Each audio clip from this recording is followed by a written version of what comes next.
अब हम आपको शिव महापुराण में जगतवाणी और अर्थ रूप है इसका प्रतिपादन की कथा विस्तार पूर्वक सुनाते हैं। तो आप सभी मन को एकाग्र पूर्वक कथा को श्रवण करेंगे और धर्म लाभ प्राप्त करेंगे।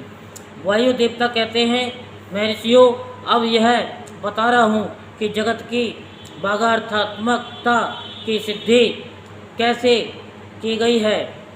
6 अध्यायों यानी मार्गों का सम्यक ज्ञान में संक्षेप से ही करा रहा हूँ, विस्तार से नहीं। कोई भी ऐसा अर्थ नहीं है जो बिना शब्द का हो और कोई भी ऐसा शब्द नहीं है जो बिना अर्थ का हो। अतः समय अनुसार सभी शब्द संपूर्ण अर्थों के बोधक होते हैं। प्रकृति का यह परिणाम शब्द भावना और अर्थ भावना के भेद से 2 प्रकार का है। उसे परमात्मा शिव पार्वती की प्रकृति मूर्ति कहते हैं। उनके जो शब्दमयी विभूति है उसे विद्वान 3 प्रकार की बताते हैं, स्थूला, सूक्ष्मा और परा। स्थूला वह है जो कानों को प्रत्यक्ष सुनाई देती है, जो केवल चिंतन में आती है, वह सूक्ष्मा कही गई है। और जो चिंतन की भी सीमा से परे है उसे परा कहा गया है, वह शक्ति स्वरूपा है। वही शिव तत्व के आश्रित रहने वाली पराशक्ति कही गई है। ज्ञान शक्ति के संयोग से वही इच्छा की उपोद बलिका उसे दृढ़ करने वाली होती है। वह संपूर्ण शक्तियों की समिष्ट रूपा है। वही शक्ति तत्व के नाम से विख्यात हो समस्त कार्य समूह की मूल प्रकृति मानी गई है। उसी को कुंडलिनी कहा है। वही विशुद्धा द्वत्परा सत्तामयी माया है। वह स्वरूपतः है, विभाग रहित होती हुई भी 6 अध्यायों के रूप में विस्तार को प्राप्त होती है। उन 6 अध्यायों में से 3 तो शब्द रूप है और 3 अर्थ रूप बताए गए हैं। सभी पुरुषों को आत्म शुद्धि के अनुरूप संपूर्ण तत्वों के विभाग से लय और भोग के अधिकार प्राप्त होते हैं।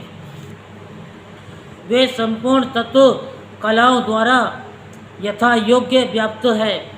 परा प्रकृति के जो आदि में 5 प्रकार के परिणाम होते हैं वे ही निवृत्ति आदि कलाएं हैं। मंत्रध्वा और पदाध्वा और वर्णाध्वा ये 3 अध्वा शब्द से संबंध रखते हैं तथा भुवनाध्वा और तत्वाध्वा और कलाध्वा ये 3 अर्थ से संबंध रखने वाले हैं। इन सब में भी परस्पर व्याप्य और व्यापक भाव बताया जाता है। संपूर्ण मंत्र पदों से व्याप्त है क्योंकि वे वाक्य रूप हैं।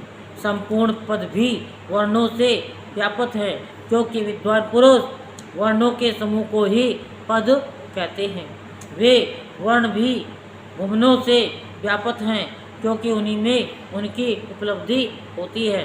भुवन भी तत्वों के समूह द्वारा बाहर भीतर से व्याप्त है क्योंकि उनकी उत्पत्ति ही तत्वों से हुई है।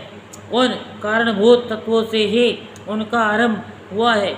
अनेक भुवन उनके अंदर से ही प्रकट हुए हैं। उनमें से कुछ तो प्राणों में प्रसिद्ध हैं। अन्य भुवनों का ज्ञान शिव संबंधी आगम से प्राप्त करना चाहिए। कुछ तत्व सांख्य और योग शास्त्रों में भी प्रसिद्ध है। शिव शास्त्रों में प्रसिद्ध तथा दूसरे भी जो तत्व हैं वे सब के सब कलाओं द्वारा यथा योग्य व्याप्त हैं। परा प्रकृति के जो आदि काल में 5 परिणाम हुए वे ही निवृत्ति आदि कलाएं हैं। वे 5 कलाएं उत्तरोत्तर तत्वों से व्याप्त हैं। अतः पराशक्ति सर्वत्र व्याप्त है। वह विभाग रहित होकर भी 6 अध्यायों के रूप में विभक्त है। पर प्रकृति का शिव तत्व से संबंध होने पर शक्ति से लेकर पृथ्वी तत्व पर्यंत संपूर्ण तत्वों का प्रादुर्भाव शिव तत्व से हुआ है। अतः जैसे घड़े और मिट्टी से व्यापक है, उसी प्रकार वे सारे तत्व एकमात्र शिव से ही व्यापक हैं, जो 6 अध्यायों से प्राप्त होने वाला है। वही शिव का परम धाम है। 5 तत्वों के शोधन से व्यापिका और अव्यापिका का शक्ति जानी जाती है। निवृत्ति काल यानी निवृत्ति कला के द्वारा रुद्रलोक पर्यटन ब्रह्मांड की स्थिति का शोधन होता है। प्रतिष्ठा कला द्वारा उससे भी ऊपर जहाँ तक अव्यक्त की सीमा है वहाँ तक का शोधन किया जाता है। मध्य वर्तनी विद्या कला द्वारा उससे भी ऊपर विद्येश्वर पर्यटन स्थान का शोधन होता है। शांति कला द्वारा उससे भी ऊपर के स्थान का तथा शांत्यतीता कला के द्वारा अध्वा के अंत तक का शोधन हो जाता है। उसी को पर प्रकृति के योग के कारण परम व्योम कहा गया है। ये 5 तत्व बताए गए हैं जिनसे संपूर्ण जगत व्यापक है। वहीं साधकों को यह सब कुछ देखना चाहिए। जो अध्वा के व्याप्ति को न जानकर शोधन करना चाहता है वह शुद्धि से वंचित रह जाता है, उसके फल को नहीं पा सकता। उसका सारा परिश्रम व्यर्थ केवल नरक की ही प्राप्ति कराने वाला होता है। शक्तिपात का संयोग हुए बिना तत्वों का ठीक ठीक ज्ञान नहीं हो सकता। उनके व्याप्ति और वृद्धि का ज्ञान भी असंभव है। शिव के जो चित्त स्वरूपा परमेश्वरी पराशक्ति है वही आज्ञा है। उस कारण रूपा आज्ञा के सहयोग से ही शिव संपूर्ण विश्व के अधिष्ठाता होते हैं। विचार दृष्टि से देखा जाए तो आत्मा में कभी विकार नहीं होता।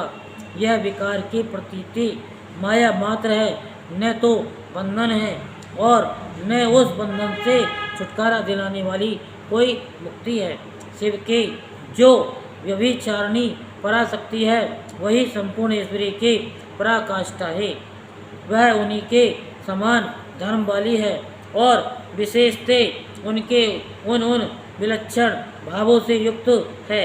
उसी शक्ति के साथ शिव ग्रस्त बने हुए हैं और वह भी सदा उन शिव के ही साथ उनकी गृहिणी बनकर रहती है। जो परा प्रकृति जन्य जगत रूप कार्य है वह यानी वही उन शिव दंपति के संतान है। शिव करता है और शक्ति कारण, यही उन दोनों का भेद है। वास्तव में एकमात्र साक्षात शिव ही 2 रूपों में स्थित है। कुछ लोगों का कहना है कि स्त्री और पुरुष रूप में ही उनका भेद है। अन्य लोग कहते हैं कि पराशक्ति शिव में नित्य समवेत है। जैसे प्रभा सूर्य से भिन्न नहीं है, उसी प्रकार चित्त स्वरूपिणी पराशक्ति शिव से अभिन्न ही है। यही सिद्धांत है। अतः शिव परम कारण है, उनकी आज्ञा ही परमेश्वरी है। उसी कारण से प्रेरित होकर शिव के अविनाशी मूल प्रकृति कार्य भेद से महामाया, माया और त्रिगुणात्मिका प्रकृति इन 3 रूपों में स्थित हो 6 अध्यायों को प्रकट करती है। वह 6 प्रकार का अध्याय वागर्थ में है, वही संपूर्ण जगत के रूप में स्थित है। सभी शास्त्र समूह इसी भाव का विस्तार से प्रतिपादन करते हैं। बोलो शंकर भगवान की जय। हर हर महादेव, हर हर महादेव, हर हर महादेव।